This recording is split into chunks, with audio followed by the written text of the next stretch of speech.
অনিশ্চয়তা আস্তে আস্তে কেটে যাচ্ছে। দর্শক, কোন অনিশ্চয়তার কথা বলছি?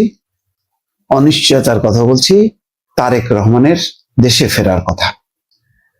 এটি মনে হচ্ছিল যে আর হয়তো তারেক রহমান ফিরবে না, কিন্তু কিছুক্ষণ আগে আমির খসরু মাহমুদ চৌধুরী খুব জোর দিয়ে বলছেন যে তারেক রহমান দেশে ফিরবেন।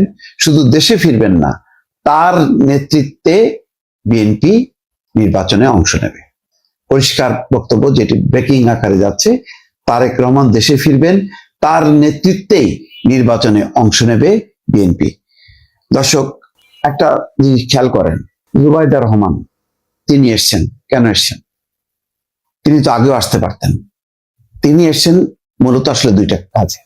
একটা হলো তার শাশুড়ির পুরো অবস্থাটা পর্যবেক্ষণ করা, যে আসলে লন্ডনে নেওয়ার মতো অবস্থা কিনা। পরিবারের পক্ষ থেকে তিনি সরাসরি বুঝতে চান। আর একটা জিনিস বুঝতে চান যে তারেক রহমান যে ফিরবে, তার নিরাপত্তা বিষয়টা আসলে কিভাবে সাজানো হয়েছে, কোথায় থাকবে, কিভাবে থাকবে। জানেন যে তিনি গুলশানে থাকবেন এবং গুলশানের ওই বাসভবনটার নিরাপত্তা সহ যেই ধরনের কাজের জন্য, বসবাসের জন্য প্রয়োজন, সেগুলো কিন্তু তিনি নিজে দেখবেন। কারণ তারেক রহমান তো একা আসবেন না, সেখানে তার স্ত্রী তিনিও আসবেন, অর্থাৎ জুবাইদা রহমান সহই তো পরিবার থাকবেন। তো সেই নিরাপত্তা সহ সেই বাড়ির কাজগুলো দেখা, এই কয়েকটা মিশন নিয়ে কিন্তু তিনি এসেছেন। তিনি জানেন তার শাশুড়ির অবস্থাটা খারাপ। এমন হতে পারে মেডিকেল বোর্ড যদি বলে যে না, নেওয়া যাবে না, তাহলে এখানেই চিকিৎসাটা হবে।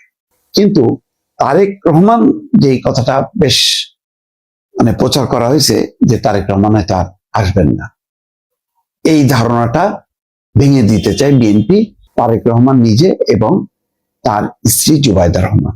এই কারণেই আজকে আমির খসরু মাহমুদ চৌধুরী খুব জোর দিয়ে বলছেন। আমির খসরু মাহমুদ চৌধুরী বলছেন দলের একজন অন্যতম নীতি নির্ধারক।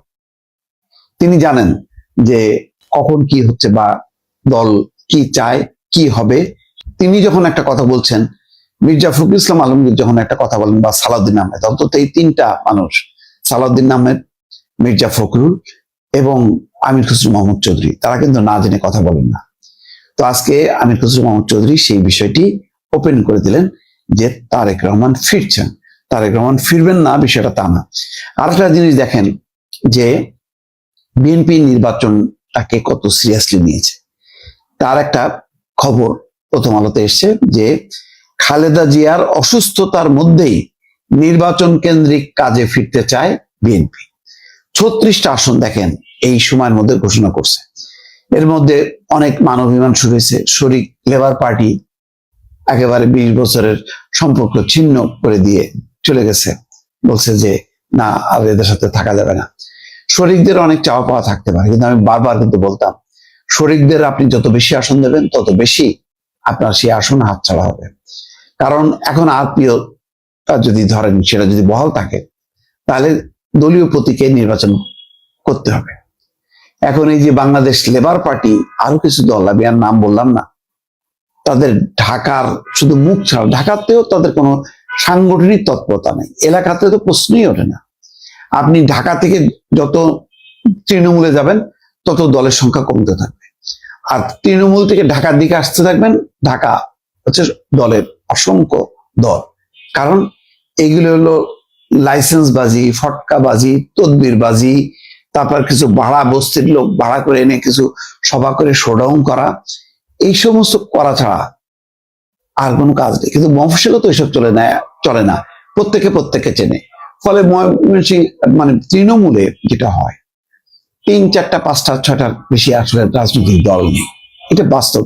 আমার কথা বিশ্বাস না হলে যান, এলাকায় যান, দেখবেন যে এনসিপি এইরকম যে আলোচিত দল আমরা ঢাকায় অনেক জেলা উপজেলায় এনসিপির কোনো অস্তিত্ব খুঁজে পাবেন না।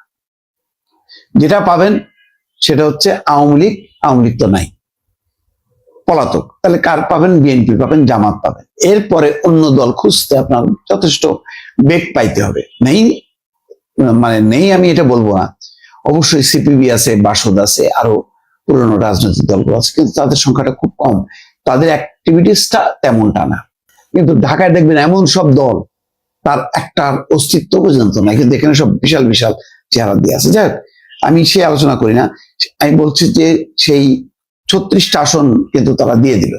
তার মানে এইরকম অসুস্থতার মধ্যেও বিএনপি নির্বাচনী চ্যালেঞ্জটা ভালোভাবে নিয়েছে।